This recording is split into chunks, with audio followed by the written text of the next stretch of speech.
Hello and welcome to the Crookedrivercast. I'm your host, Robert, and joining me every week is my friend Tom to help us keep track of what is going on in Northeast Ohio. This is show 21, recorded on August 9th, 2025. Another show, another week. Let's see what's going on. Tom, how you doing? What's up? Another week, and we got more stories, more stuff going on in Ohio. It never stops, it seems. I guess if it did, we'd have bigger problems. But I don't know. I had a busy week. How about you? It was a good week. I went to see the Struts concert at the House of Blues. Oh yeah, how is the House of Blues nowadays? I don't know. I haven't been there in a while. We had general admission, and where we were standing, I thought it sounded like crap. Oh, yeah. I wasn't happy. The band played great. Yeah, the Struts are kind of like a straight up rock and roll band from Britain. Oh, okay. They I want to say they sounded good. They played well, a lot of energy, but man, the sound just sucked where we were. And you know what? We were standing right next to the VIP section. And I thought it would have sounded decent there, but it just didn't. When we moved around a little bit, I could hear the differences in the different parts of the venue that it sounded better, but then you can't see anything. Fault that is. Whose fault is that? Is that the sound guy from the band, or the sound guy? I think it's just the sound. If you were up front, or I bet if you were in the balcony, it probably sounded great. It was just, I don't know, like the ceiling drops like right where we were standing, and it seems like you only get half the PA, and the speakers that are there to supplement the PA system for that part of the venue were like right behind us and facing away from us. It was I know. Yeah, I saw Van Halen at the arena downtown, and it sounded like garbage, but I was in an arena, so I'm not in a venue that's made for music. Yeah, I mean, I've been there before, in the balcony section, and it's been good. I was bummed out because I just sounded muffled to me. But anyways, that's how it goes. The band sounded good, though, as far as how they played. I spent most of my week driving around Ohio and Kentucky, Indiana, and what is always a glorious experience in a rental car. And it's always every time I rent a car, I do it usually a couple times a month, but it's always an adventure getting in a new rental car, because you never know what you're going to get. So a lot of times you get repeat brands and models, but I tell my wife, I'll be in the driveway figuring out the car, because there's so much stuff that you got to turn on, turn off, adjust, turn this, lower that, don't have the steering wheel vibrate, and all this other stuff. What did you have? I had an Audi A3. Oh, okay. Well, you're not German. Well, yes. That's what my coworker said. Hey, how's the Volkswagen? I go, well, whatever. Basically the same thing. But I was also a cheap Audi too, which is not the best. But this thing had so many sensors on it. When I went through the drive-through, it just started going crazy. I want to get close to anything. I'm like, what am I going to hit? What? And I'm like, oh, it's the wall. But I'm not pointed at. And then there's always the adaptive cruise control that you got to mess around with. Does it have adaptive cruise control? Does it have regular cruise control? How do I adjust it?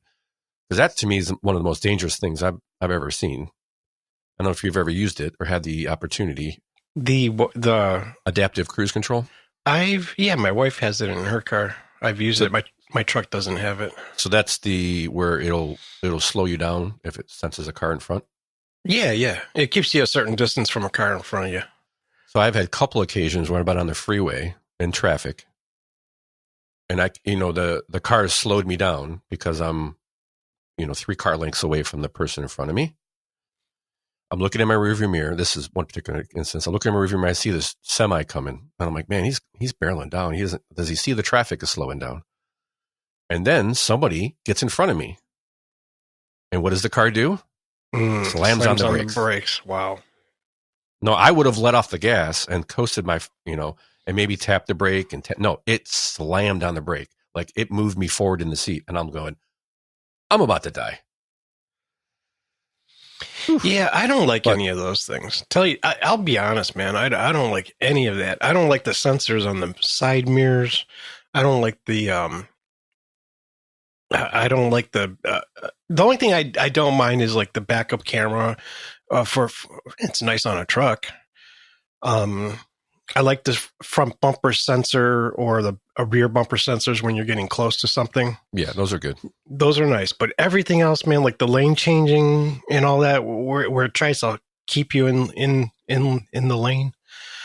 I don't even know what that stuff's called, but anyway, lane centering, lane assist, that's all different names. That's the other thing you got to check for. What kind does it have? How aggressive is it? Yeah, it's all garbage. It's just stupid. It'd be nice to be easily turn all that stuff off. There should just be one button to turn it all off.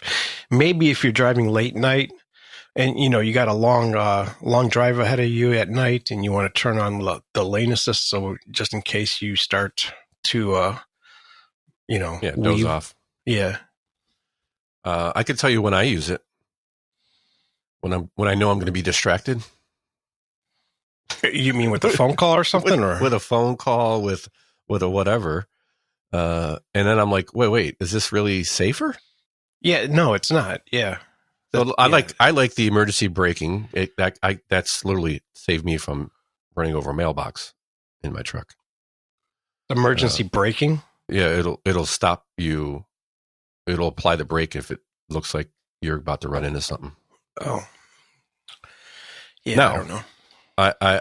I've come across the opposite again when we're going. It's a country road, a hilly country road, and then there was a sharp bend to the right as we're coming down the road, and as we're about to enter the corner, another car is coming around from the opposite direction, and the emergency braking system. Now it doesn't always brake; it'll alert you and make a loud noise if it thinks that.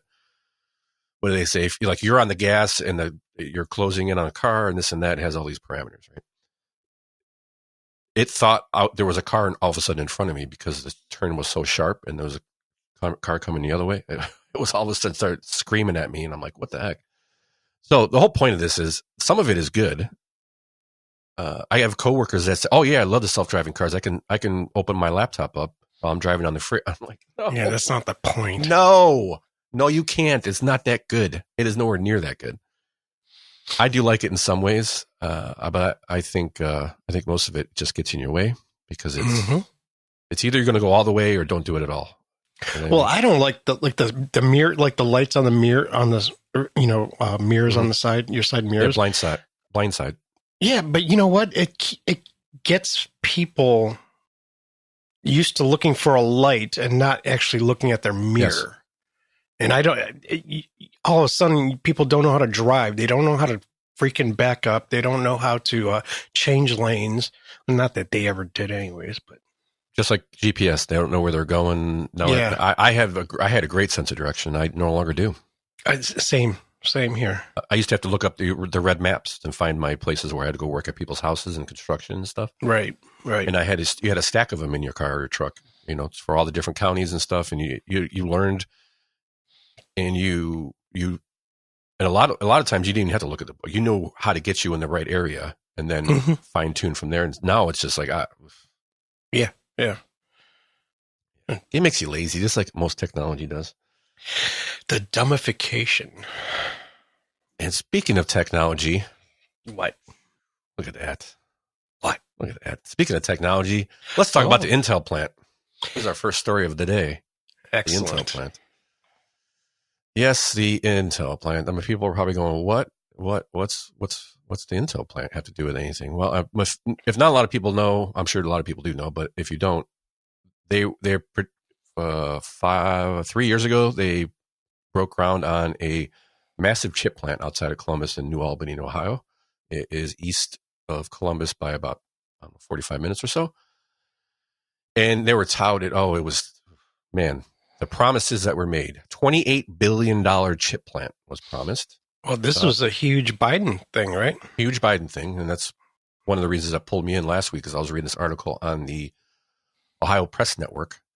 This is from a lad Dilgard. God, I'm so horrible with names. Lad, that's an even easy name, and I still botched it. Dilgard. He's writing for an op-ed. It sounds like for the Ohio Press Network. Yeah. And he kind of goes through some of the, the promises that were made, and kind of breaks down the fact that we could have seen this coming, that the signs were there, that Intel was not healthy at the time this deal was done, but yet it was done anyway. So I'm reading this article. I don't know if you looked into any of it. Yeah, I read it. Intel at the time of this agreement was already falling behind its competitors. The signs were already there. We know one of the big signs that was there that happened a few years earlier was Apple left Intel. Yeah. And started. I mean, this was a process Apple has been doing for years, but finally got bad enough. They pulled the plug. Intel was just not hitting their marks. Their performance was lagging, and compared to power and all this other stuff. And then AI hit, and they were completely caught on their back foot. None of this matters, though. This was all just from the Biden administration. Just a look what we're doing. Yes, and you know what? I thought it was pretty good. I was like, oh, if there's, instead of giving Biden a failing grade, maybe I'll give him a D- because of this. But and what else was happening at the time too? There was in 2022, which is when the groundbreaking was happening, Governor DeWine was trying to divert attention from not a great economy at the time, COVID lockdowns. What is he saying here? The never-ending emergencies and mask mandates. His own party voted to strip his emergency powers, which has never really happened before. I forgot about that. That was something else when it happened. That brought back some memories of that. So this was a great distraction. I went back in the time machine and I pulled part of the speech, and just so we can be clear on who was responsible for this deal that gave Intel, this is federal money mostly, but gave Intel almost $8 billion. One of the largest acts ever. And let's see what Biden had to say. And this is, again, probably one of the most coherent speeches I've ever heard from Biden. And that's not saying a lot. So there you go. Thank you, Pat, for that introduction. And pretty amazing. It was just back in January when we were together at the White House with Senator Brown and Senator Portman announcing this historic investment. In March, I shared the story in my State of the Union address, the story of the Field of Dreams in the middle of Ohio, where America's future will be built. In August, we were back at the White House as I signed the CHIPS and Science Act, one of the most significant science and technology investments in our history. And now, September, Gov, we're here breaking ground. And thanks for the passport to get to the state, Gov. Appreciate it. Gov. All in 9 months in America. Gov is all I got. I want to thank Sherrod Brown for his relentless work, especially making sure that labor is in on this deal. And Pat just mentioned what Sherrod makes clear.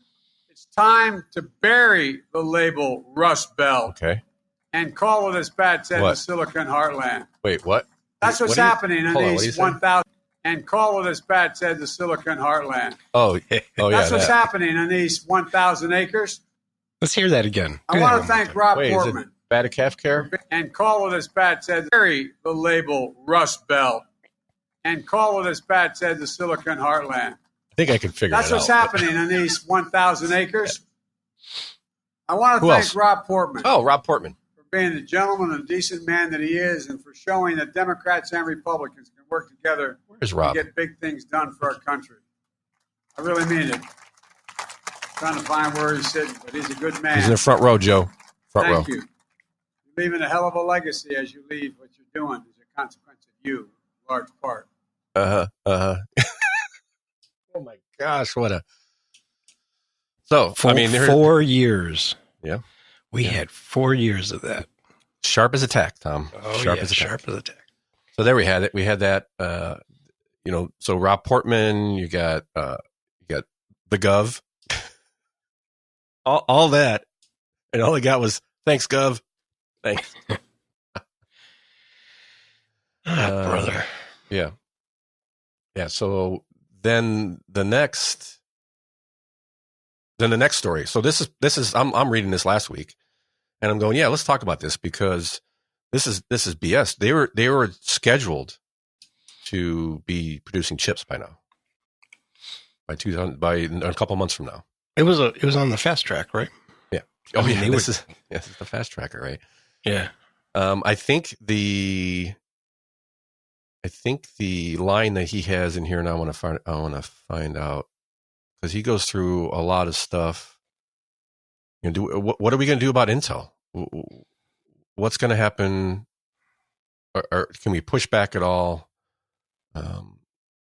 So he says, I think this is his final paragraph. Let it be a reminder that government handouts and partnerships between government and big business can come with a huge downside. This was the quote unquote private-public partnership. But as usual, Democrats, and in this case, we'll put DeWine in there in the mix because that's where he really belongs. They can never pick a winner. They don't know anything about business, or not. Maybe they do know about business, and we'll bring in the next story, which is now Senator Merano and President Trump are putting pressure to get Intel CEO out because maybe some of this $8 billion, maybe it didn't go where it's supposed to go. That's what I'm thinking. Where did it go? Maybe it went to some investments in the Communist Chinese Party and military from the new CEO who has ties with plenty, apparently. China. So the president is saying, no, the only solution is to get rid of this guy and somebody in here with better vision, because they're investing in Chinese companies, but what are they doing with their plant in Ohio? Nothing. They're sitting here waiting to see what's going to happen. So let's see what I got. ABC 6 has got some background, I believe, and what's going on so far. See what they had to say. President Trump and Senator Bernie Moreno both calling on Intel CEO to resign. Senator John Husted echoing that sentiment, saying that he wants answers specifically towards the potential conflicts of interest related to their ties to the Chinese Communist government. In fact, a lot of people want answers just as much as they want this construction behind me to be completed. Nothing's easy, especially in a changing industry like the one they're in. But tell us, they've Coach. already made a lot of investment, and they're still working on it, and we still believe in it, and we're rooting for them. Lieutenant Governor Jim Tressel saying he's taking it day by day as Intel takes another hit in developments here in Ohio. Now calls for the company's new CEO, Lip Bhutan, to resign. He took the job in March. Now some of his investments in Chinese companies have been linked to the country's military and Communist Party. President Trump writing on Truth Social, there is no other solution but for him to resign. You are who you associate with, and I believe in Intel. If someone's a part of the CCP, and it's a problem in my mind. Senator John Husted wrote on X that Ohioans deserve answers, adding that producing high-tech chips in the United States is not just economic policy, but a national security imperative. Now, it's important to note that Intel was granted nearly $8 billion from the Chips and Sciences Act, which is the largest act given to a single company. Now, there are some specific questions that Senator John Husted, as well as Senator Tom Cotton from Arkansas, want answers to, such as if Tan had to divest from his positions in these Chinese companies, as they may pose a conflict of interest for Intel. We are hearing right now that Intel is not up for responding, but those senators want those answers by next Friday. On your side in Johnstown, Kirsten Lindquist, ABC 6 News.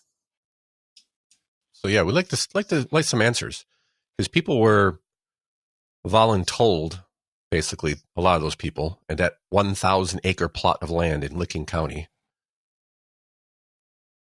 The buying process has been described as voluntary but pressurized. Yeah. They took people's farms. A lot of them they did. A lot of eminent domain. And yeah, now they're just parking lots for nothing. It's not even a parking lot. It's just an empty dirt field. They do have a lot of construction going on. They have some foundational work. I've actually been around this site a couple of times. It's been a little while.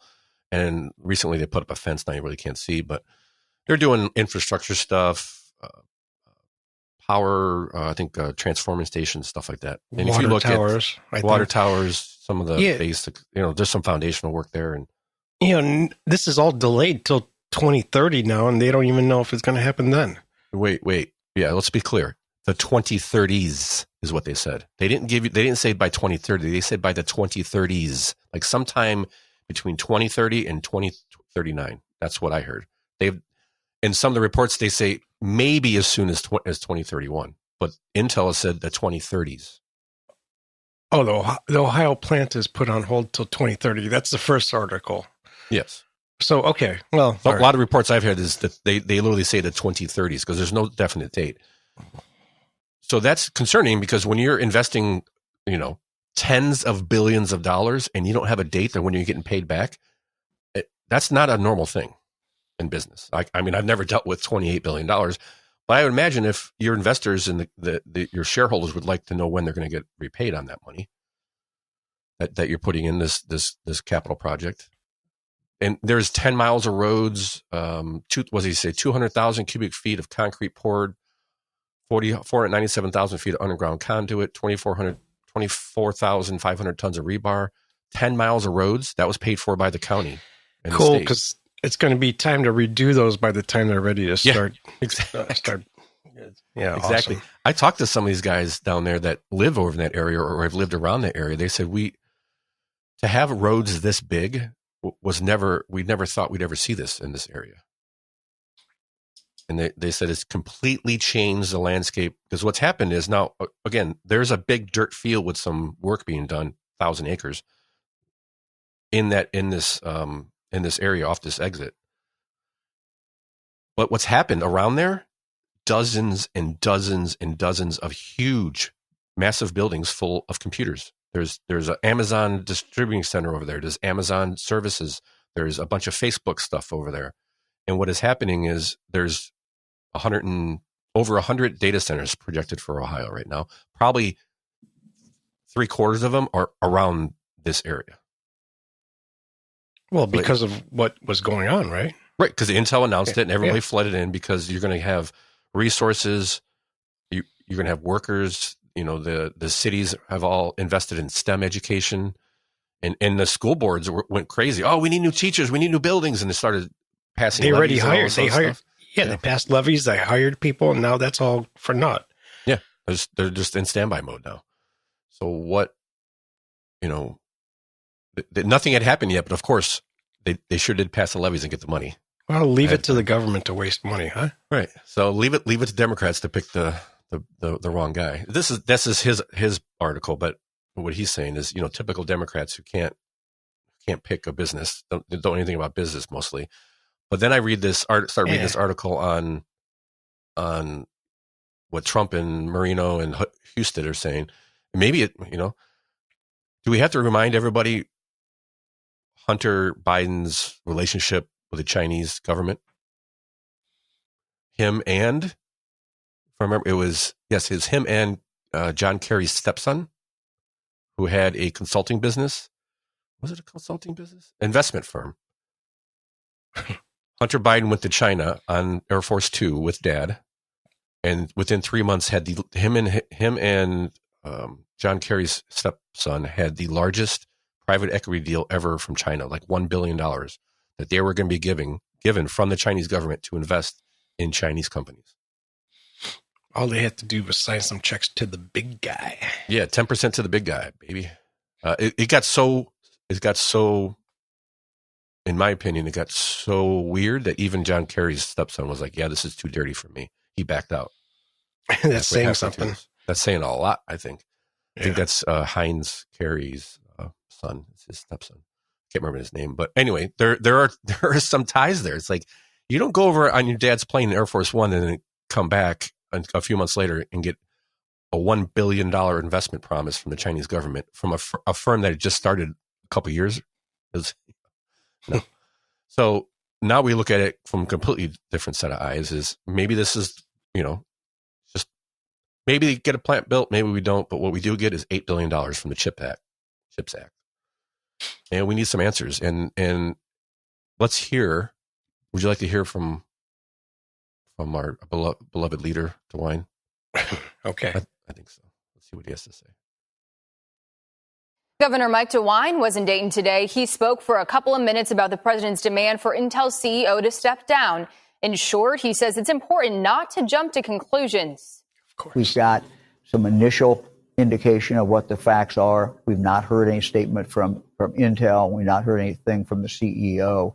So I think we wait and we wait and see what the facts are. As for those jobs that Intel promised, the governor says the state cannot make any determinations until January 1st of 2029. And as a reminder, the plant's opening was pushed back from next month to 2031 at the earliest. I got to say, I still don't understand how that guy ever got into politics. I don't either. I just know he goes under he's the do nothing Republican because he literally wants to we'll just sit and wait. He's not. Let's see what happens. We have what can we do? What can we do in the meantime? Hey, Mike, we gave him $8 billion. We can do a lot. We forced a bunch of people out of their houses to build roads in this plant. That's nothing. It's one thing to have to move from your family home for a couple generations, farmhouse or whatever, for something like a chip plant or something. But now they've moved away for what? For an empty field. Got to feel real good. So we need some answers, man. We need some answers. See, I don't think we're going to get any. But no.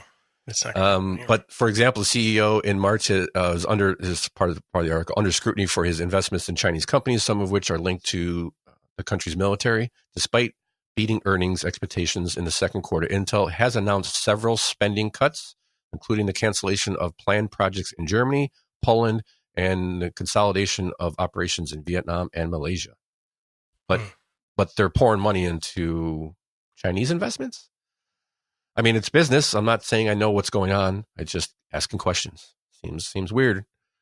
You've got a plant being built, and what they're saying is, if they don't get more customers, I don't know if people. Part of the problem is the switch to AI.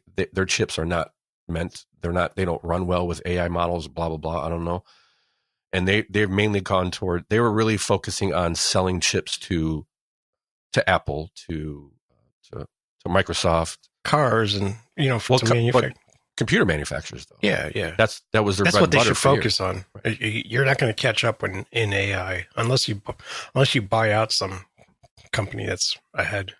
So that they got rid of one CEO a few months ago and put this guy in there. He was supposed to change the course of the company, go more towards whatever AMD or whoever else is kicking their butt.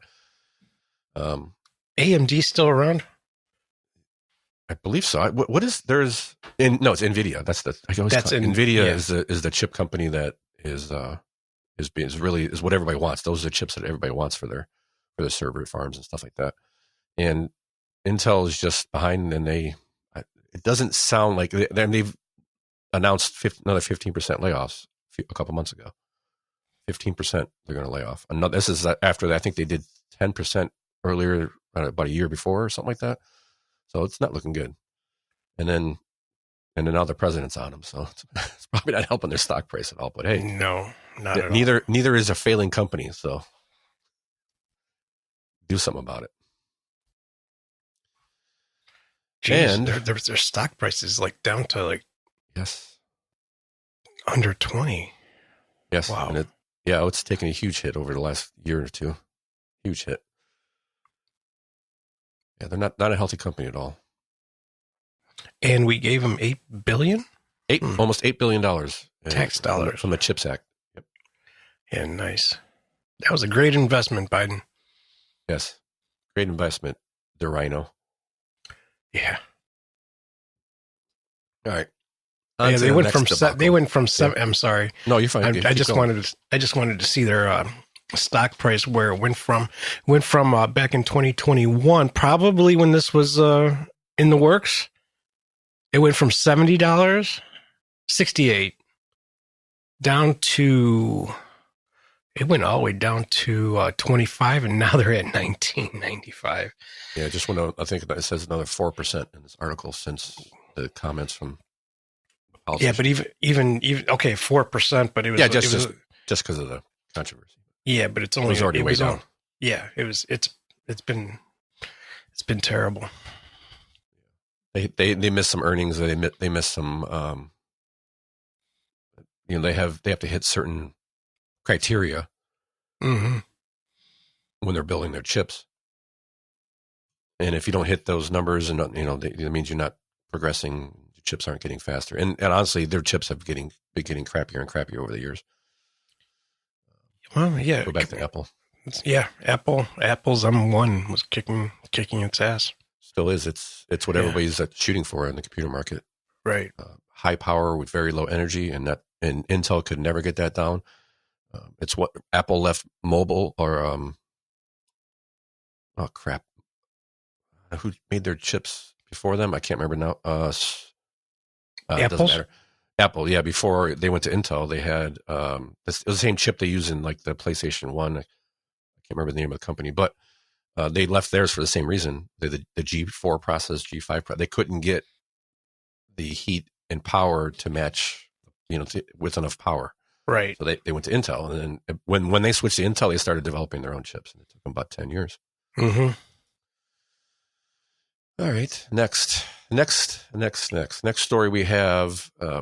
I started with a story just to touch on this Cincinnati fight, riot, mob, whatever it was, this attack. And I read the story a little bit, and it was interesting. There's been some indictments. There'd be some grand jury indictments coming up. For right now, I think they're up to 6 people. And they're looking for a 7th. And, they are looking for another? Yeah. So they're looking for a 7th because apparently there's one person on video. It's not in this article, but it was another one that I think kicked somebody while they're on the ground, kicked one of the guys while they're on the ground and stole his chain. So now they're trying to get him for theft. So they got his picture in there. But somehow, so they got 6. They got 6 of these people already indicted. 4, I think 4 were going to grand jury, and the other 2 have not yet. And each face up to nearly 30 years in prison if convicted on all charges. So they're not necessarily laying down on these people. I would imagine the news coverage probably is a reason for that. I don't know. I think they're going to let them off. I mean, if people don't pay attention, yes, they might get them off. I think they'll get off with the slap on the wrist.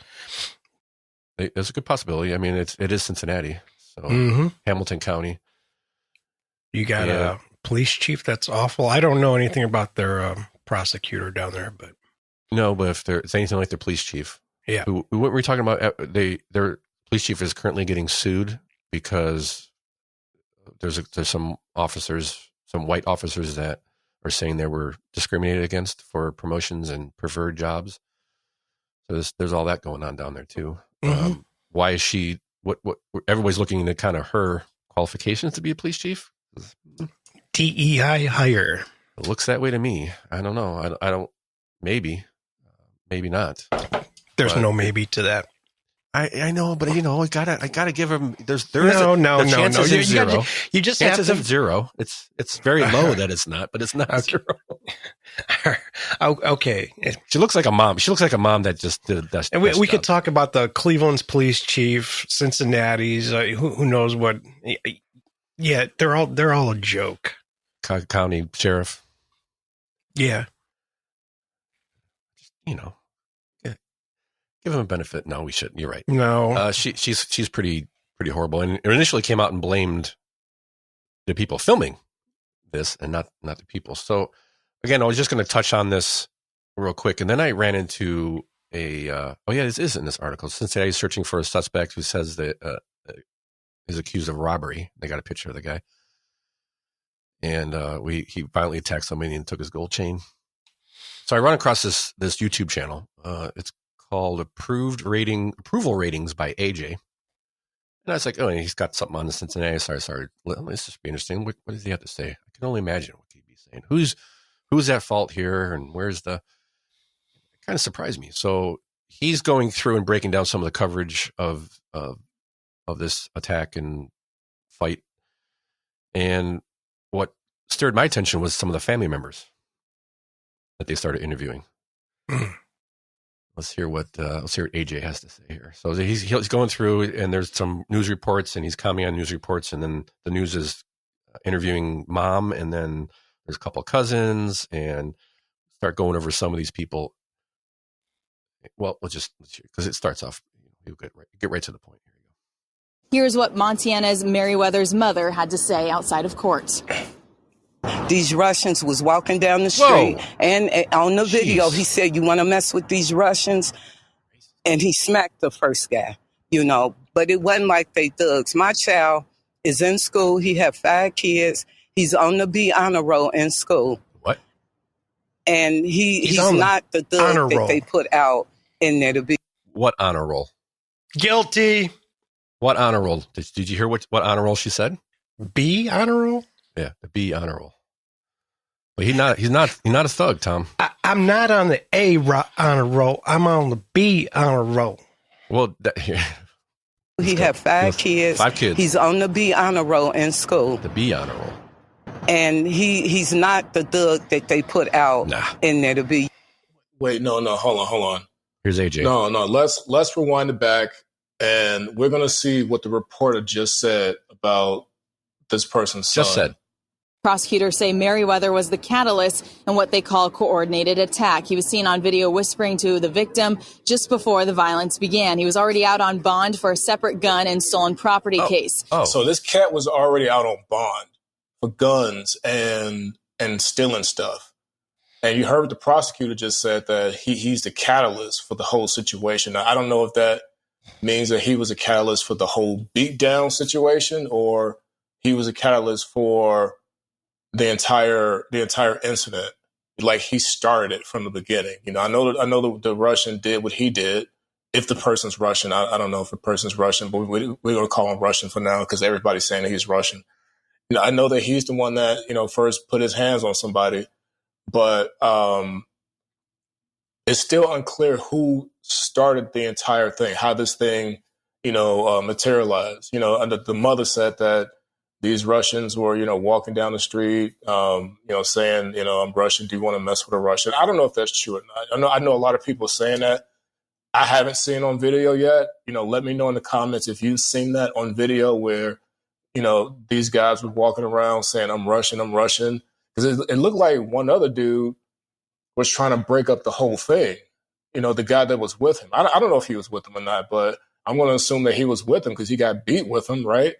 With him now. But to say that your son is not a thug and a B honor roll, is that a thing now? B honor roll? Back in my day, honor roll was A. It's honor, A plus, right? A to A plus. I don't know, that must be like some of those new age things. Is the guy in high school? So all right, if say he is in high school, he has 5 kids. He looks like he's 40. Oh yeah, he's not gun charges, stealing stuff, and the catalyst for this incident. And you said that your son is not the thug. You want to take up for your kids, but I mean, in this situation, no. Like, your son did some stuff wrong, in the past and now, and where's the accountability, right? Praise the Lord. Where is accountability? Yeah, one person saying this isn't enough. He's that Merriweather guy's 34, 5 kids. He's on the B honor roll. B honor roll, like you be on the honor roll. Central business. No, that's not. I'm trying to figure. I thought it said where he was. He was it's like some trade school or something. So he's not in high school or college. I mean, yeah. He shows up once in a while. He's probably forced to go on there through some. Well, he's already court thing. He's already under indictment, or he's got charges against him for stealing and concealed weapon carry when he's not supposed to have concealed weapon. So he was already on bond. That's why and his bond was the highest. And it's so. Let's keep going with AJ here. I got a little bit more. AJ gets a little deeper into it. More from the family. A little bit more of who else was involved, I think, on this one. Let's see. It was terrible that this had to happen this way, but I feel like things could have went a different way. Investigators say video shows Merriweather coordinated an attack with Jermaine Matthews by whispering in his ear before going behind a man and punching him. They say the pair proceeded to kick and punch the man even when he was trying to retreat. AJ gets to the bottom of it. All right, well, I don't believe that this was a coordinated attack, like Merriweather went around to everybody and conspired about how they were going to attack this person. I do believe that after that first punch was thrown, a bunch of angry black people saw a white man at his weakness and decided to take advantage of the situation and get their licks in for the simple fact that he was white and vulnerable at the moment. But you probably won't hear them say that. Nope. Where's the guy that started the fight? That he should be locked up. He should be down here. This man almost got beaten to death by a mob of angry and violent men and women over a slap. You know, and like I said in my last video, he was wrong for slapping Merriweather. Good point here. Right? Brings up. You don't go around putting your hands on people, because here's what happened. I want you guys to learn this. When you put your hands on somebody, you open Pandora's box, because there's no limit to what that person can do to you. There's no unwritten rule that says, hey, if you slap this person, they're only allowed to slap you back once. No. You're going to put your hands on the wrong person and they might kill you for it. So unless someone is presenting a direct and an immediate threat to you. Yeah. No, he's totally right. I mean, you go around slapping somebody, and I'm going to take that for what happened. He just slapped somebody. If you slap somebody, expect a beat down from the person you slapped, or maybe somebody he's with also. But you don't expect a beat down from 5 others. No. Yeah. No, very valid, fair point. I don't think he's excusing it. I think he's just saying you kind of open yourself up to this when you put hands. No, I'm agreeing with him. Yeah, I'm just saying, you know, he's totally right on that. Yeah. You don't. Well, first of all, just walk away. You're an idiot if you slap. But yeah, I mean, it's still, these people are, you slap somebody, you don't expect the beat down until you're almost dead. Yeah, but if you slap the wrong person, I think it brings up shortly here. For it. So unless someone is presenting a direct and an immediate threat to you or one of your loved ones, it should be hands off. Let's continue. Investigators confirm they are looking into that as well, but remain adamant. I don't think it was necessary for someone kicking your car. I don't think this level of violence can just be talked away or dismissed because someone hit my car or someone kicked my car or over an argument. He's exactly right. You know, in my lifetime, I've seen 2 kinds of people that react that way. People with nothing to lose and people that don't appreciate what they already have. Because people with something to lose, whether it be a house, a car, you know, a career, a reputation, a family, an aspiration, they consider the consequences of their actions and how it will affect their life. You know, as a matter of fact, they don't even put themselves in situations where they have to react that way. They don't put themselves in dangerous situations like that. You know, as soon as they see something is awry, they get out of there. That's normal. That's what you're supposed to do if you have something. You have 5 children, sir. Kids need their fathers. You know, and while you're fighting people at jazz festivals, somebody else is raising your kid. You don't know his kids. And they're wondering what happened to daddy. And someone's going to have to sit them down and explain to them that daddy did something bad and now he's going away. And the child's going to be like, well, didn't daddy love me enough to stay? Okay. Yeah, no. No, because he's probably got 5 kids and 3 different baby mamas. At least. At least. And we'll just hit this last one. We'll just hit the last one back. And by the way, if those guys are Russian, I've never met a Russian that I liked. Each one's been a little too arrogant. Yes. And a little too machismo, I guess you could say. Especially with a little alcohol. Yeah. Oh, yeah. That's a great point, because that's what I was going to bring up in a minute. That's what I felt like happened here. These two, whatever they were, Russian, Eastern European, whatever, Ukrainian, Polish, very similar a lot of times. But Russians have a Russians have a little bit of extra, like machoism to them, and usually they're not that. Yes, and then when they get a little vodka in there, and they thought they did not expect what happened, right? They got a little too big. Or they got the cojones got a little too swollen while they were drinking. Well, but let's finish up this. I got another 30 seconds here from AJ, who points out what happened because there's 6 people, 4 of them are men, 2 of them are women. And he brings up the woman here and see what happened with her. Now, investigators say Vernon was not involved in any of the arguments. They say she was simply a bystander who was watching the brawl unfold when she inserted herself into the chaos by punching a woman who was trying to help someone on the floor. All right, so you heard that, right?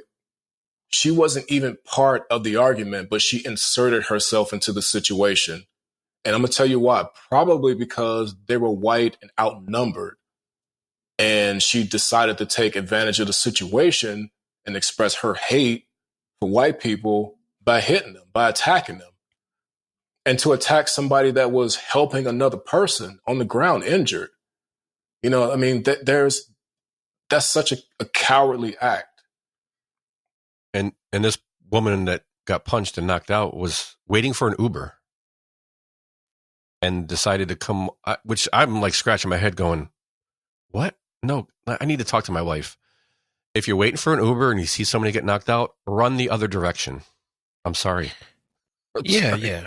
I don't know anything about her. I heard her talk after, she did a press conference, I guess. Mm-hmm. But she seems like a very down to earth person. Is she like a nurse or something? Was she trying to be like a? I don't know. Yeah. Possible. Because I don't know. I don't think the average woman that isn't in that field, good point, would do that, because that's a pretty scary situation. Yeah, that's a good point, because most people in general, women or not, would probably not. That seemed like a knee-jerk reaction to just come over.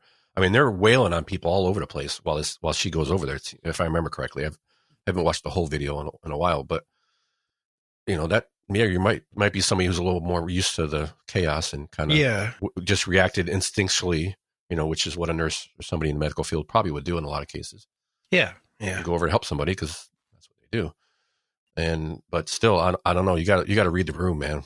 Read the room. That's not the time, unfortunately.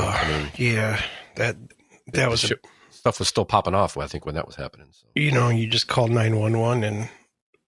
Maybe hang out to make sure everything's okay. But hang out, because what good did she do to help this person after she's laid there on the ground? No, nothing. I don't know if she's ever going to be okay again. I think she's got some pretty serious injuries. Very, very, very possible. But if you lay back for a minute, let everything die down, then you can help the person. But now nobody's helping them because you're laid out.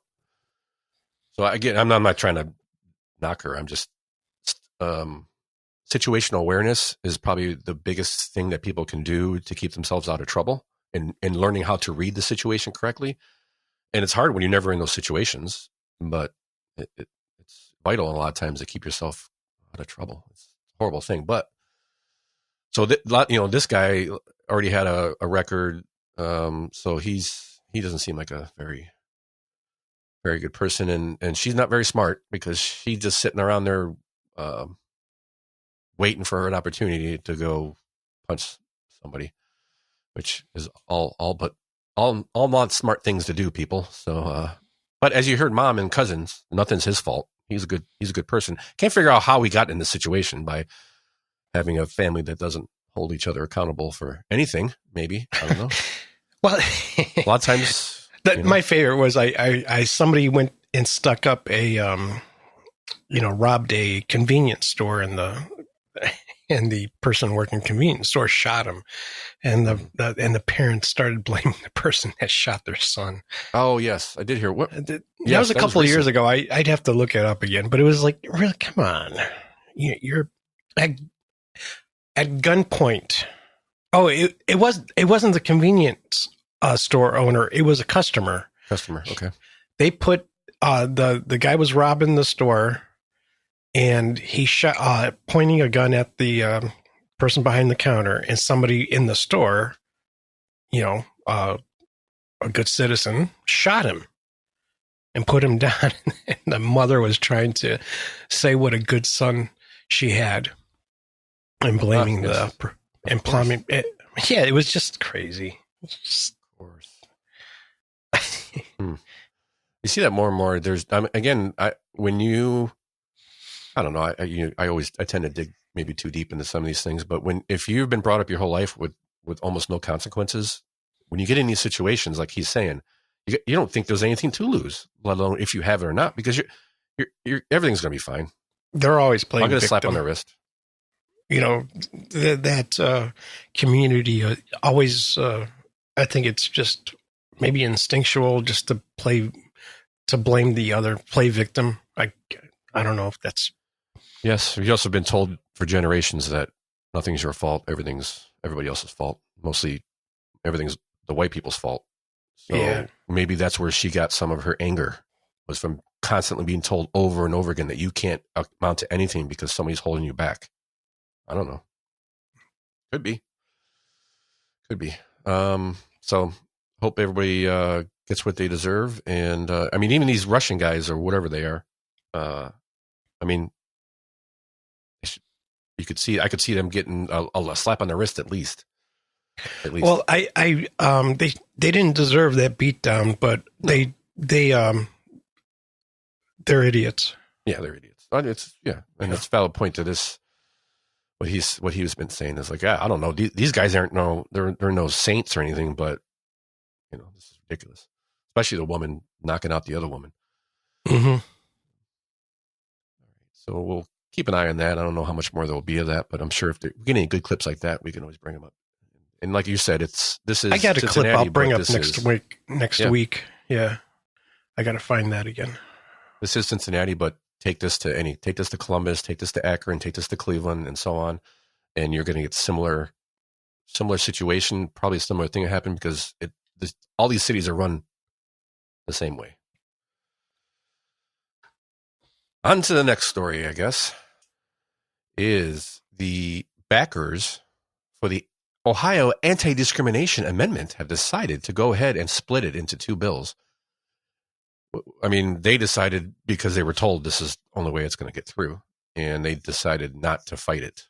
I mean, there is a way they can appeal it and move it up the chain, probably something to do with legislature and this and that. But can you remind me of what the bills are? Yeah, so the bill, what they say they are, or what I say they are, but so they the first thing they want to do is they wanted to codify, or they wanted to get rid of, the I think there was an amendment in 2004 for the Defense of Marriage Act. It was approved in 2004, and they with the recent Supreme Court decisions. So in 2015, so they had the Defense of Marriage Act. Let's go back to that. In 2004, right. That Ohio passed as a constitutional amendment, a marriage between a man and a woman. And then the Supreme Court decision legalizing same-sex marriages, which is weird how a court can legalize something, but okay. In 2015, the Supreme Court said, yes, you can. These are not constitutional. So that amendment has just been sitting there dormant. And what they're worried about is, with the recent Supreme Court decisions under the Trump administration, they are worried about the Supreme Court revisiting that and stripping that away, reversing their 2015 decision, which would then put in the Defense of Marriage Act in Ohio would then go back into as law. Right. I think they're mostly worried about because of the Roe versus Wade, right? Yeah, that's one of the ones they bring up, but they also, a lot of times they'll bring up just a bunch of decisions that they don't think were correct, and that the court is politicized and this and that and the other thing. So, but I don't think that's even really why they're doing it. I think they're trying, this to me, I started looking at this because it seems like they were trying to use that particular part of the bill to shoehorn in everything else, which is LGBTQ. So the other part would prevent, so this is what they say, the other part would prevent local and state governments from discriminating against LGBTQ Ohioans and women and several other protected groups. Okay, several is the key word there, several. It would ban discrimination based on race, color, creed, religion, sex, sexual orientation, gender identity, expression regardless of sex assigned at birth. But I don't. Is that the same thing? Disability. Pregnancy status, genetic information, disease status, age, disability, recovery status, familial status, ancestry, national origin, or military and veteran status. So could they just say you cannot discriminate against anybody for anything? Wouldn't that have been, I thought that's what we already had. And I was going to say, can they now discriminate against these with these things? Can a state government say you've been in the military, you cannot? We don't want you here. I don't think so. So what's the point of this? So it can, if a government, let's say a school wanted to hire a 6'4" bearded man who called himself Sally and wore a dress. If that person applied for a teacher's position for a school, could the school say, sorry, but we can't hire you because you're a 6'4" bearded man who wears a dress and you're about to teach 10-year-olds? Can they do that? Exactly. So that would make, you couldn't discriminate against that.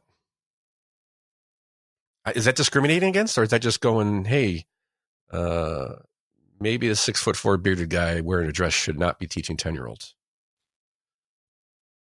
So I think that them splitting this up is probably a good thing for the state. I don't think either of them should really be passed, but I definitely believe that they were trying to sneak in all this other stuff with the Defense of Marriage Act part of it. Yeah, I think the marriage... I'll get your heartstrings. The marriage thing's going to pass because most people don't really care. And the second part will not pass. So the important thing is they have to get 413,000 signatures for each amendment, for each ballot initiative, to get it on the November 26th ballot. That's what they're shooting. They might have trouble with that. I think they might too. Yeah. Even with the marriage part. Yeah, well, I don't know. Well, yeah, I think they will. Because you're really trying. They're gonna have trouble with that. They might not with the marriage thing, just because. Here's the thing. I think you have a lot of gay individuals or couples that really don't like the other stuff. Right. They want the marriage, but they don't like the other crap that the. They don't like being associated with all this. Right. With all the trans stuff and all that. Puberty blockers for kids and all this other stuff. Right. So I think the marriage thing, they can get the signatures, but the rest of it, they're gonna have trouble. And if they do get the signatures, it's not going to pass unless it's worded strangely. But I really don't think it's going to pass because you're going to have, if you think about it, you're going to probably have Vivek running with no real Democratic competitor, and you're going to have the property tax amendment going too, which is going to really pull out most of the, I would say, right-leaning people. So they're going to have trouble. Yeah. Trying to pass either. Yeah, you're right. Either of these. I think they're going to have trouble. Yeah, I think on the marriage part, you may also have problems going, if people actually think about it, like, why are you worried about? Like, what are you worried about? Worried about a possible case that possibly could go to the Supreme Court and they could possibly overturn something? Is there anything there? Is there anything in the works? It doesn't really say in the article that there's already a case there that they're worried about. So what do you? That's what I looked at it and said, yeah, there's nothing to worry about here with the marriage part. So you're just using that as the front to get all the LGBTQ stuff in there. So if you were an educated voter and you were going to go sign this and say, oh yeah, well, Defense of Marriage Act seems good, but what are you worried about? Seems a lot to do about nothing, or that part of it. Yeah, I don't think. What's the threat? Is there a threat there that's going to be taken away from you? Yeah, they're going to have trouble pulling out all the blue and purple haired middle-aged women. And I can't help but say, I have to say, this is what happens when we have an out of control government, because it should never be up to the government who you marry. Just shouldn't. So we'll keep an eye on that. So they have to send this to the Secretary of State. I can't remember, somebody who has to approve the ballot. They still have to approve the wording of the ballot, making sure it's not confusing and all this other stuff. So once that gets done, they'll have to go out and get signatures. And I'm sure they will not be tagging along with the no property tax people for signing. Probably not the same demographic, I'm thinking. No. But you know what? Those people would probably vote for no property tax also. It's going to be a strange a cycle. Yeah, I can't wait to start covering that. So that's coming down the pike, so we keep an eye on that. Next is a little story that I saw that made me laugh a little bit, and then I went, oh, they're actually serious. So this is a Ohio lawmaker, a Senator Willis Blackshear Jr. would like every student to have 3 mental health days a year. Democrat from Dayton, thank you. I mean, kind of implied with the... hey. It's kind of implied. He's a Democrat because Republicans are stupid, but not this stupid.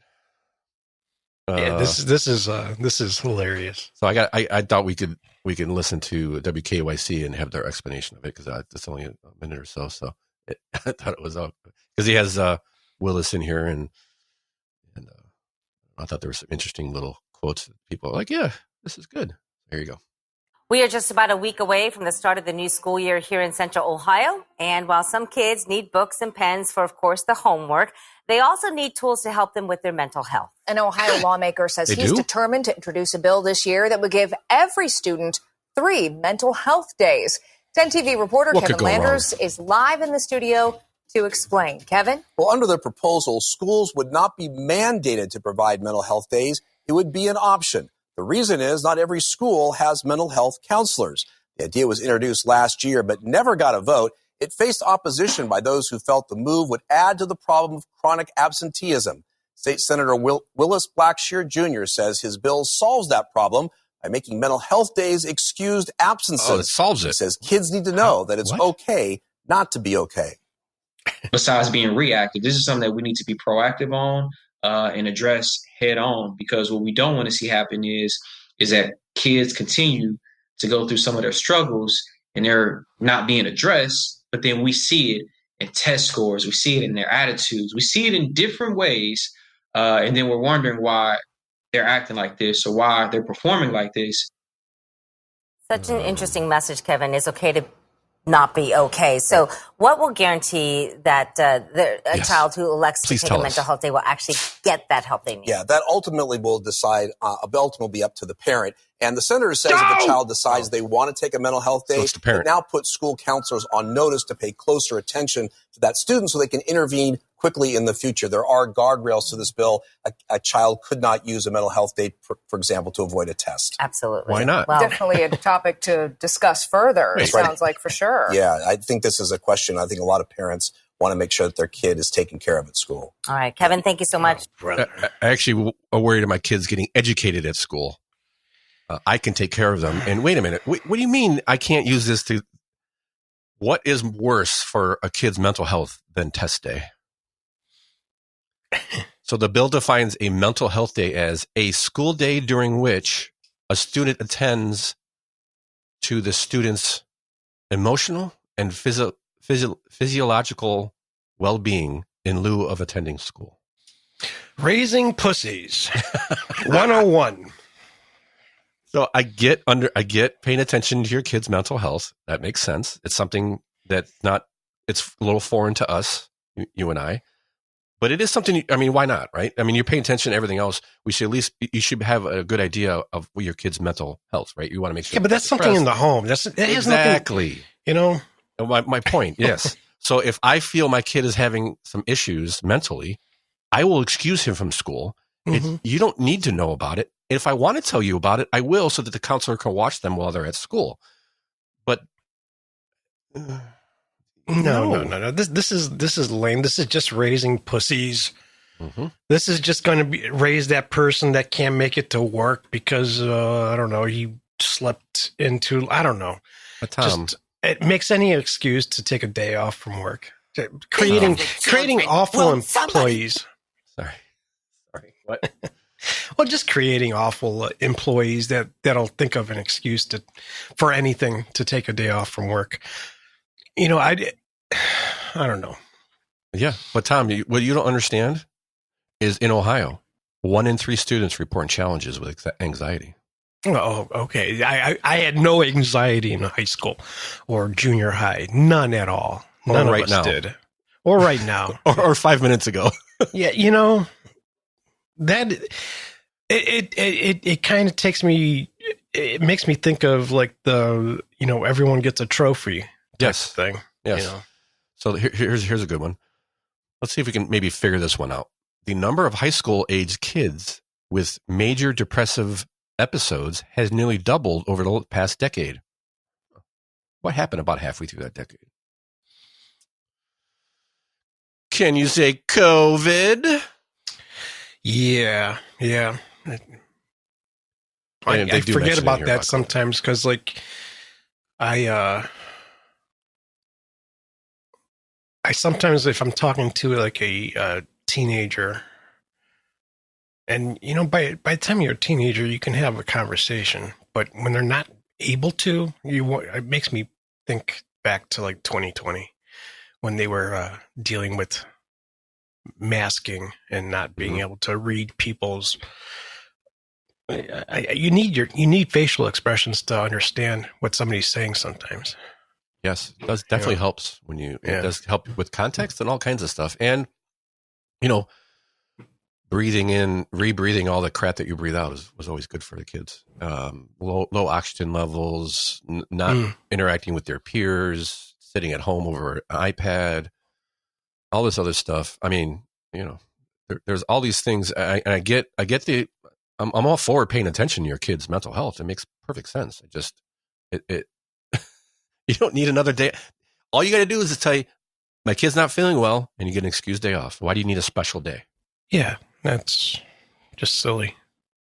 What is it? Like at work, you get personal days off because are they going to get PTO and sick days now? Yeah. So like you said, just the pussification. But that is the world nowadays. And it's turning again. I think people are getting sick of it. I think so. This is not going to pass. I hope not. I don't think it's going to pass. I hope not. Because right now weak men are creating hard times. Yeah. So hard times. Hopefully it stops before it gets too bad. Keep an eye on that. I don't think that's going to go anywhere, but they're trying again. They did last year and it failed, so it'll probably fail again. They tried last year? Yeah, that's what it said. This is something they tried a year earlier, I think they said, or something to that effect. And it never got. I don't think it ever got past committee or something like that. Well, Senator Willis Blackshear has nothing better to do. Well, we'll get to that. Yes, about our Congress critters in Columbus. We'll take on that real quick. But next we're going to stop A little update on the Browns stadium. So all this is going through. The Browns, they're designing it. They're going to build it. Going to break ground soon. I have a feeling everything's getting ready. So now they're asking the questions: whose stadium is this going to be? And some of the answers. Yeah. What do you mean by that? Well, who's going to own the stadium? Oh, okay. Who do you think is going to own the stadium? Who would you think would own the stadium? Who's building it? Well, the Haslam Group. So you would think that they would own it, right? Yeah, pretty much. No. They're going to build it. Yeah, they're going to pay for it. They're going to pay for it. No, the county's, I think, keeping their hands off of it as of right now, at least. So the Haslams and their investors, with help from the state, will pay for the construction of the stadium and then immediately hand it over to the city of Brook Park. And it's kind of how that happens downtown, but downtown was different. The Gateway and the Brown Stadium were different. They were built and financed. I mean, I don't think the Cavs or the Indians financed any of the ballparks. If they did, it wasn't $1 billion. No, it was a very small part. It was mostly financed by our syntax. Yeah. Same thing with the new Browns Stadium. And that is the question. Who's going to own? So there's a group, a nonprofit that takes care of the Gateway and the Brown Stadium as far as the lease and the maintenance and all this other stuff. So they're the ones who come to the city and the county and say, we need more money because we need to do this, that, and the other things. This group. So they want to make another one for the Browns complex, with Brook Park being the main people who pick who's on it because it's their city. And the county may get involved, but right now they're not. And now the argument now isn't really that. So that alone is to me like, okay, wait, you're building it and then you're going to give it to the city? Well, yes, because then the city has to pay for all the maintenance. Right. So right now, our sin tax, our tax on beer, liquor, wine, pays for, for years I thought that we were just still paying off the stadiums. But no, we've paid those off a long time ago. Right now, we're paying for the maintenance with this sin tax. And it's not covering it all. It's not? No, and we just had an increase not too long ago. You know what? I think people are smoking and drinking less. They are. Yeah. They are definitely smoking and drinking less. And so now they're like, well, so the Cavs and the Indians have sent letters to the county, to the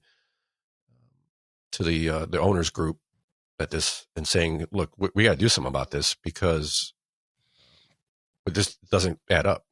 We need more money. So they want to triple the sin tax, or at least double it. They want to increase the sin tax to help pay. So here's a scam, in my opinion.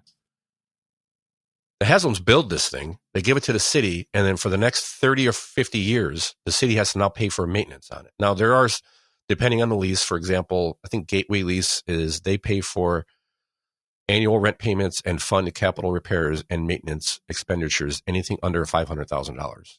The sports teams take care of. Now, what the lease would be for the Browns, we don't know. It's still up in the air, but it'll be something similar. But why should everybody in the county pay for the maintenance on a building that only a very small portion of the people pay? Yeah, I'm probably not going to go there. Why do billionaire companies, billionaire owners get out of, maintain your own building? You're making all the money there. Tax the people, have a $4 tax on every beer sold at the stadium. How's that? Because then the people, A, they're going to see the tax. B, the people who are using the facility are going to pay for the facility. So this is where they hang up. I'm all for the stadium, but up until now, and now I'm like, no, this is gone a little too far for me. I already feel like they have a $4 tax on the beer at the stadium. That's not a tax. That's just, that's just extraordinary profits. Yeah. Yeah. Profits. That's what that is. But hey, you're there. You're captive. And you agree to go in there. You actually pay to go in and pay for those tickets, those high beer prices. Mm-hmm. So I think this is. I mean, I don't think anything's going to happen. It's not like they're going to stop building the stadium because of this. But this is the scam to me. Now, how many millions of dollars you got to put in these complexes every year? And then I think, well, wait. So the Haslams could build this building as cheap as possible, and then pass it off to the city.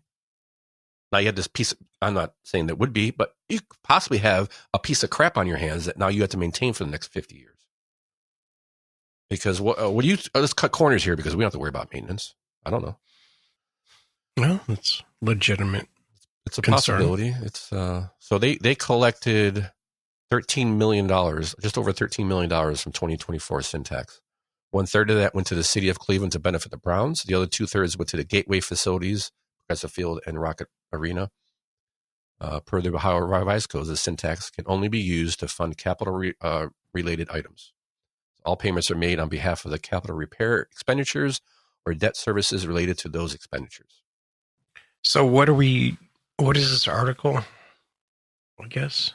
Well, the Cavs, they're concerned. Yeah. They're concerned about how much they'll be getting. There's not enough money currently to take care of the maintenance from the sin tax. Right. I see. And they're using this opportunity because it's coming to light because of the new stadium, I think, to push the issue that they need more money. I'm saying, and they're saying, oh, we've got $1990 for 2025 expenses. Yeah, I get it. Pony up. Have you looked at the Dolan's bank account lately? Or they're going to have to find something else to tax, I think. Like young people aren't drinking or smoking like they used to, like we did when we were younger, right? Dumbasses. And wait, who's a dumbass? Well, we were. That's what I could go either way because a lot of tar went through my lungs in my young days. Yeah, beautiful stadiums to pay for, so you had to. Yeah, I wonder. Vapes are taxed, right? Oh yeah, it's taxed just like.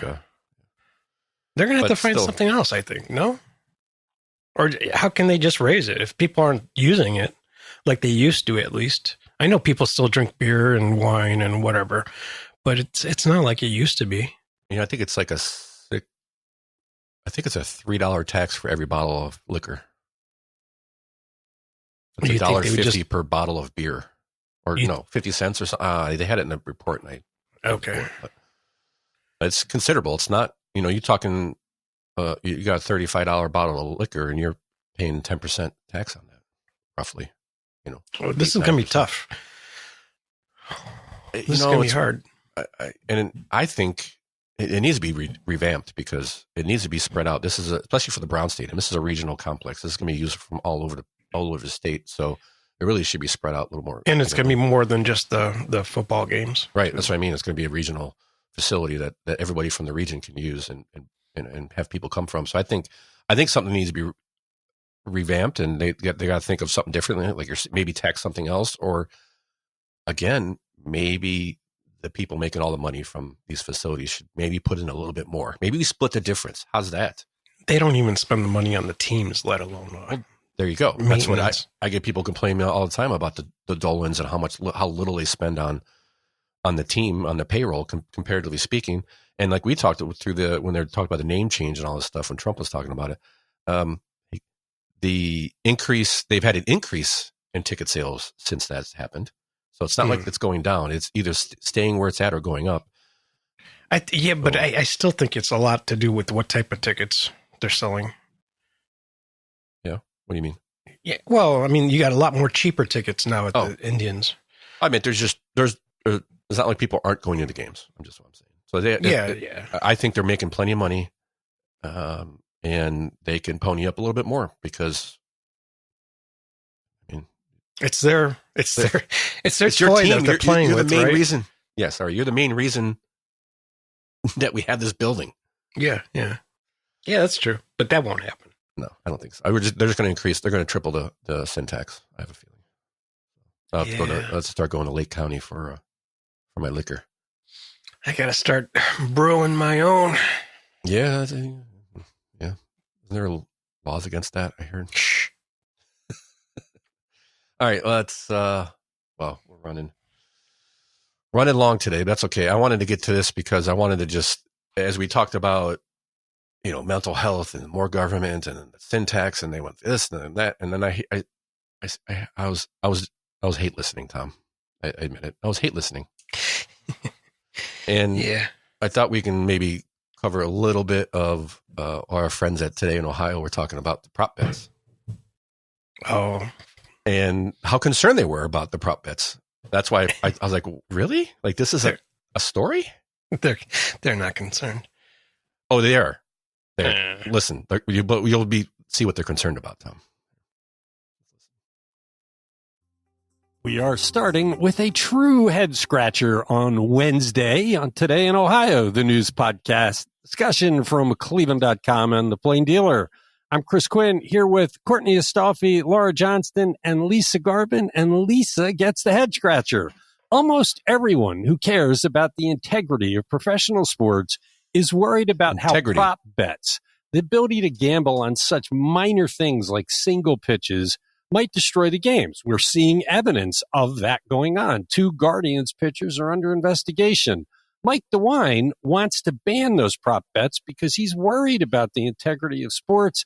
Lisa, who is the legislator fighting to keep them, and why? Why? Yeah, this is a story of a representative who's in bed with the gambling industry, but isn't saying that he is, but his actions seem to prove otherwise. This is Pickaway to keep them. And why? Yeah, this is a story of a representative who's in bed with the gambling industry, but isn't saying that he is, but his actions seem to prove otherwise. This is Pickaway County Republican Brian Stewart. He's also the chair of the House Finance Committee. He says he's going to work to oppose Mike DeWine's proposed ban on prop bets, and he says he may even introduce legislation to protect it. He says this is something that a lot of Ohioans have come to enjoy, and we shouldn't eliminate it. And he even says the fact that Guardians pitchers Luis Ortiz and Emmanuel Clase being suspended and under investigation shows that the regulatory system works. He says that sports betting officials told him that up to half of all bets are prop bets. And he says it doesn't make sense to pull the rug out from the bettors. And if a bill is introduced, of course, DeWine will probably veto it, and they need a 60% vote to override his veto. Stewart says he hasn't really taken a poll of his colleagues. He doesn't really know how many will support, him trying to save prop bets. I'm just shocked at this because everybody else is looking at what's going on. Anybody who cares about sports is worried.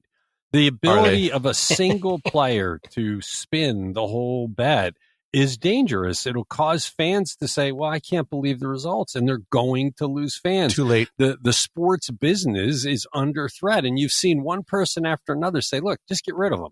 They can bet on the winners. They can bet on the losers. There's all sorts of things you can bet on that doesn't involve a single player doing a single thing. So when this came up, it just made no sense to me.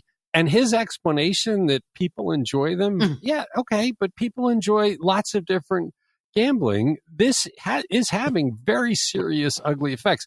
And we didn't even mention the threats to players, right? No. I mean, it's just so bad.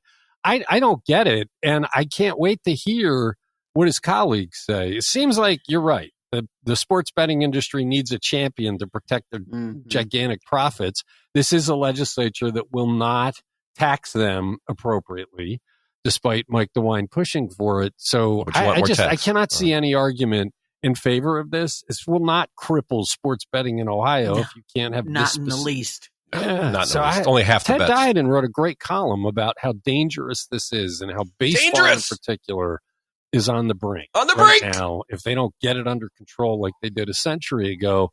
And then you have people like this say, nah, let's keep the risks. More government. Let's let sports collapse under the weight What's the bottom line? Sleaze. And the only explanation is that, he's being paid by the gambling industry to champion these prop bets. It's outrageous. Yeah, I mean, it's the only explanation, Tom. I'd have to look at his campaign donations to see if cash is coming into him that way. Of course, dark money could always get involved. Of course, dark money, dark gambling. We'll have to watch. This is a bizarre one. You are listening to Today in Ohio. Yeah. That's the only explanation, Tom. The only explanation is he's on the take from the gambling industry. Could not be any other possibility other than, maybe like, I don't know, freedom? Maybe it's none of your damn business what I bet on. Who cares what happens to the team? Let the Major League Baseball fix that. Yeah, it sounds like they're taking care of it. A couple guys in trouble, right? Exactly. Make an example out of them, and most of it will just go away. And it's not your responsibility to make sure the Indians or the Yankees or whoever is good. Is that it's not the state's responsibility to make sure Major League Baseball stays healthy. It's Major League Baseball's responsibility. You're always going to have gambling. Always. On sports. On everything. About? And well, take all these prop bets away. It won't hurt gambling. They literally just said nearly half of the bets are prop bets. So it will, and it'll take away some of your precious tax revenue. You want it at 40% or something like that. Well, there's that, and it just opens up bookie gambling. You know? Yeah. And one pitcher, one player can always affect the outcome of a game in some way, or at least have the possibility to. So what are you talking about? No. More government. That's what we need. More government. More government. But and one of the other. So remember, this is a 30-minute daily podcast. It takes like 4 people to do. And it's all I can't bear to listen to it. I know. It's short little. But I did listen to another one. They were talking about the Browns thing, and they were all for the Browns not having to pay for maintenance on the facility. I mean, that's what we have to do. Yeah. Well, more taxes. More taxes. But I thought the left was against coddling billionaires, but it just depends. I guess it just depends on who the billionaire is and what you have to gain from it. And we'll touch on one real quick, because this was a laugh out loud story for me. But they apparently caught 4 massage parlors in Northern Ohio and busted them for human trafficking, sex trafficking mainly. Did you see where they are, Tom? Yeah, I was kind of surprised. I was waiting to see. Remember back in the day, you always used to see in the Scene magazine massage parlors advertising in, I think it was always Youngstown or Warren, Ohio. Yeah, these were North Olmsted, Strongsville, and Lorraine. Yes.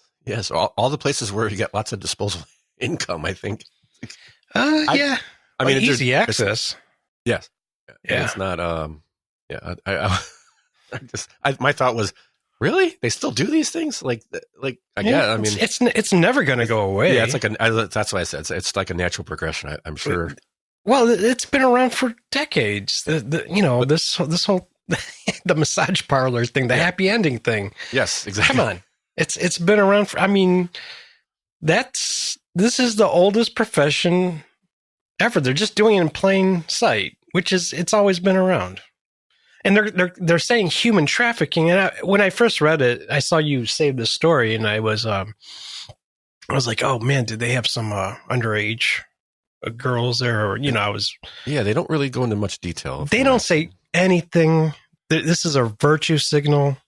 This is a complete BS thing. It's just for Yoast to say they're doing something. I mean. Okay, so this is just now those people are going to do it out of their home. Come on. It's silly. I don't know. Yeah, they don't have any I'm not saying it's good. I'm just saying it's just a stupid a lot of tax dollars going to something that you're not going to get rid of. Well, they have a task force, Tom, so they got to do something. Yeah, well, go find the kids that have been smuggled into the country and going through Ohio. This is just this is a low-hanging fruit right here. But it made a good headline. Yeah. It made me chuckle. It made the list. Whoa, Tom, easy. Hang on, my massage is almost over. Easy. Can you wait a few minutes? I mean, come on, man. This is. Yeah. Okay, we'll check that box right off. I mean, get that out of here. I want to touch real quick on. I'm moving quite quickly past that. Thanks, Tom. I want to touch on. I have to break it up sometimes. Yes, thank you. I appreciate it. Oh, you know what? Speaking of that breakup, I failed to mention. If you need to get a hold of us, please give us some feedback. Share it with your friends. Crookedrivercast.com. Crookedrivercast@gmail.com is our email. If you go to crookedrivercast.com, guess what we have there? What's that? A working website. Oh. A working website. Oh, I forgot. I didn't. There it is. Give me a hell yeah. There it is. So we've got some You can listen to the show there. We have some show notes going up now, and we're going to build on this more and more. Right now, we just have it's pretty clean and easy to find everything there. So that tells you where you can find us on social media, email, and then you can actually listen to the show there. You can share the show from somebody, and you'll have the show notes and links will also be there as well as we get them up early in the week. Yeah, I think it's going to be a regular blog post with the links to what we talked about, and maybe a way for you to communicate with us. Yes. Go there and check it out. I give you a D+ because it took you an hour and a half to get to that. Horrible. I wanted it to be the first thing we talked about. But no, I had to talk about the struts and how the House of Blues had a terrible sound system. That's all right. We'll get to it. We're amateurs, people. You can tell. But we're getting there. I just think it looks good. I think it's clean, and I'm pretty excited about it. So thank you for all the help. You know who you are. Mm-hmm. And if you have any way to help us make the site better, shoot us an email. We could always use help from our listeners. It will evolve over time. Definitely is going to evolve and get more and more as we move along. And you can help that go a little quicker if you want to send us your name. We'll see what you can help with. All right, let's touch on this real quick. The Columbus Critter Corner. Oh, I forgot my sound effects again.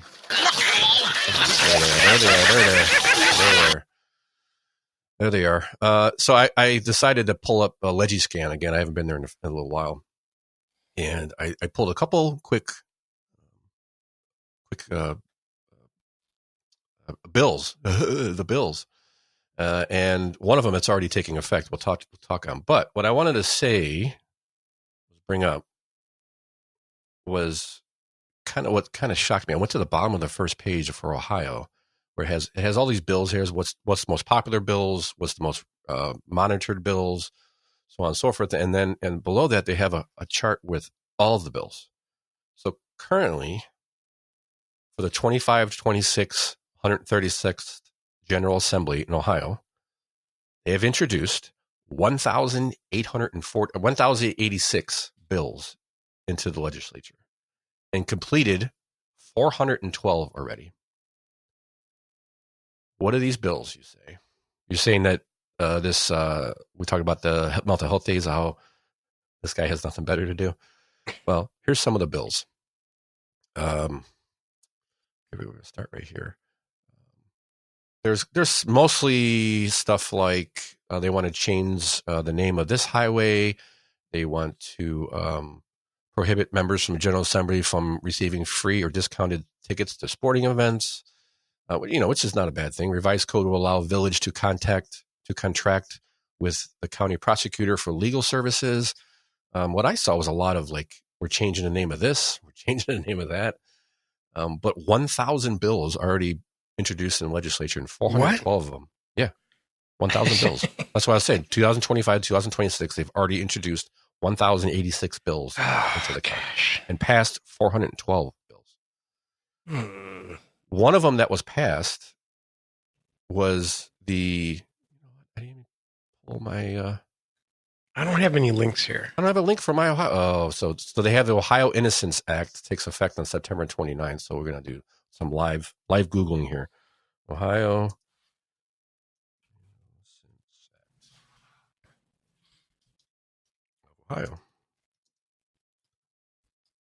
Let's see what they say. So this is the verification bill.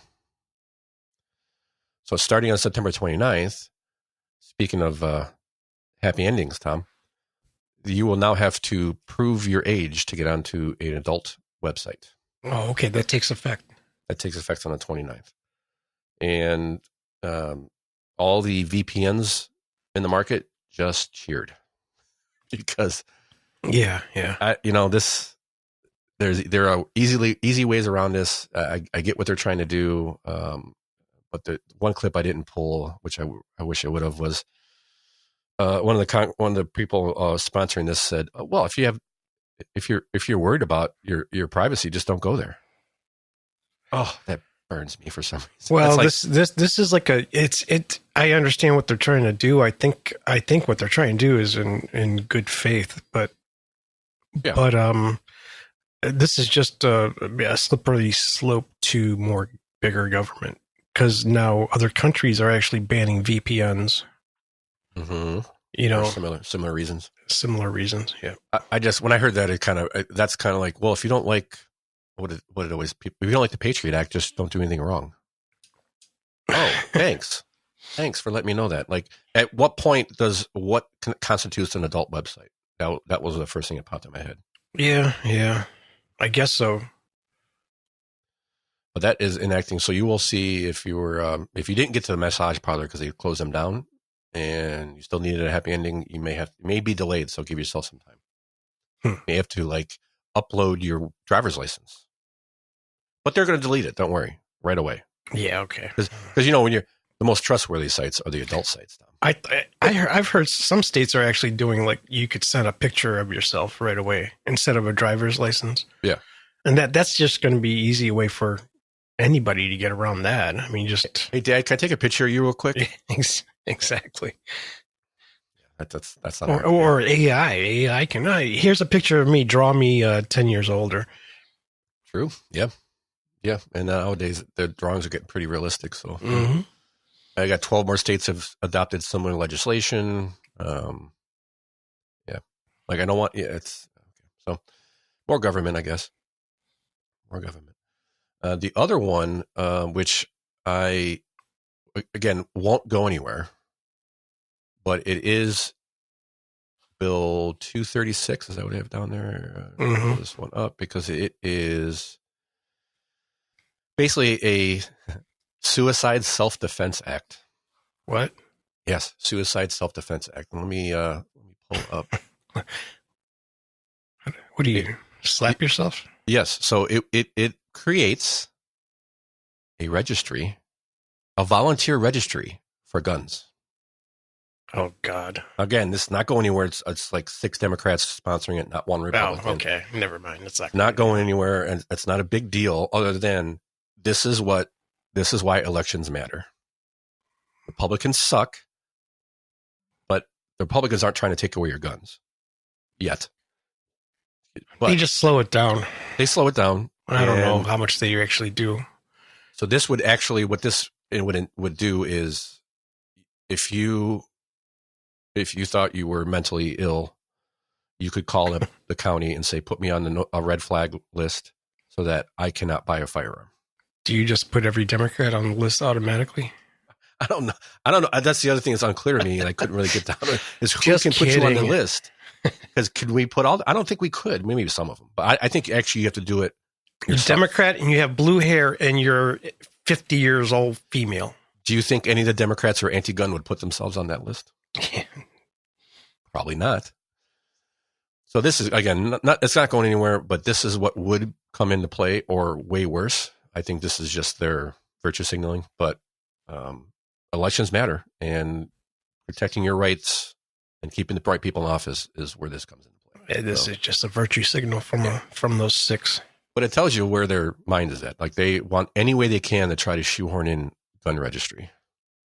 Yep. They're going to do it. So. All right, on to our last segment. And we only got one good thing, but we still bring good things to life. Because this one I saw, I pulled a clip and the article, which is The Office has a spinoff. So they're starting a new show. It is, again, unprepared as usual. Does it say? You know what? I see September 4th. September 4th. It starts on the Peacock channel. Well, was it? I was going to say this looks funny, probably mainly because it's out of Ohio. So they have the makers of The Office are now having a spinoff, and the idea is the same film crew that filmed The Office has now found a new subject, and it is a newspaper out of Toledo, Ohio, called the Toledo Truth Teller. So the show is called The Paper. The Paper, yes. And but this sounds interesting. The only problem is it's doomed to fail because it's on Peacock, and no one's going to watch it because you have to subscribe to Peacock to get it. Maybe Netflix will pick it up or something. Maybe. But you know what's blowing my mind is I can't believe The Office ended in 2013. Mm-hmm. I just rewatched it not too long ago. It's still so good. It's a great show. Yeah. I think yesterday I was watching. It was all the hard openers they had. Somebody had put them together on YouTube, like those ones before the music. Yeah.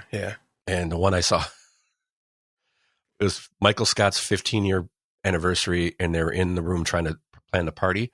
And I don't know if you remember, this is the one where Jim comes in a tuxedo because Dwight put a new company or office policy in for dress code, so everything's classy. He's in a tux. But one of my favorites is when Jim showed up dressed as Dwight. Oh my gosh, Michael! So I pulled a little clip because it was kind of funny, but they go through. So you'll see there's a new editor that comes into the office and stuff like that. So there you go. My name is Ned Sampson. I am your new editor-in-chief. Have you read this paper? Uh-huh. How do you think it compares to any other paper? It sucks. But we are going to make it better. I hope it's not too disruptive to have me come in and sort of shake everything up. Oh, no. Don't be so self-defecating. Welcome, volunteers, to your first staff meeting as reporters for the Toledo Truth Teller. How many of you have actually written for a paper before? I wrote a paper in junior high. Not quite the same thing. I've tweeted. You've tweeted? I'm in a group text. This is terrific. Let's show them how it's done. 7 highly motivated, tenacious Buckeyes are out there hunting for news. You'd be a fool to bet against that. I tweet. I'm in a group text. You know what? I really hope they poke fun at all of news reporting at this. I hope they kind of pull out the BS that's going on. It is low hanging fruit. I mean, that is because there's so everybody can relate to something like that, But I think it's perfect because it's similar to The Office, where that they're a paper company, and you used to be able to buy the Dunder Mifflin paper. I think you still can from Staples or something like that. And the phrase on the package is endless paper in a paperless world, something like that. This is very similar. It's a newspaper industry that's dying. It's like the paper industry, and it could be pretty funny. We'll see. Has potential. Has potential, and we're a little more connected to it considering it's Ohio. Barely. Yeah, Ohio, we'll see. We'll see if they come into Cleveland and stuff. I mean, where are they taping this? Does not say. Definitely, probably not in Ohio. Probably not. Yeah, that's where all the tax breaks are. So far, does not say where. No, it doesn't say where. It doesn't. But yeah, I doubt it's anywhere in Ohio. But you never know. I mean, they filmed Superman here, some of it. Well, Cleveland has good. I don't know if it's Ohio or if it's Cleveland that has pretty good tax breaks for that stuff. But people don't want to move here for a long term. Yeah, and I thought they were looking at pulling some of those in the last budget in Ohio. Yeah, they were. Yeah. So there's that. So catch that if you got Peacock. If you don't, maybe it's worth getting. I don't know. Might be. I don't know. I haven't really delved into any of the Peacock stuff yet. There's too many other damn services. Well, I think a lot of the stuff from Peacock, doesn't it end up on Netflix after the first season? Like, it could. It's like a year delayed type of thing. So, well, we'll see. Yeah, we'll see. We'll see how far it goes, and if you guys see anything like this again, any good stuff, any bad stuff, any critter stuff, send it our way. Crookedrivercast@gmail.com. Send us an email. Go to the website. Check out the blog post. Check out the show notes and any links that we put in there at crookedrivercast.com. On that happy note, thank everybody for listening. And we'll talk to you next week. Peace.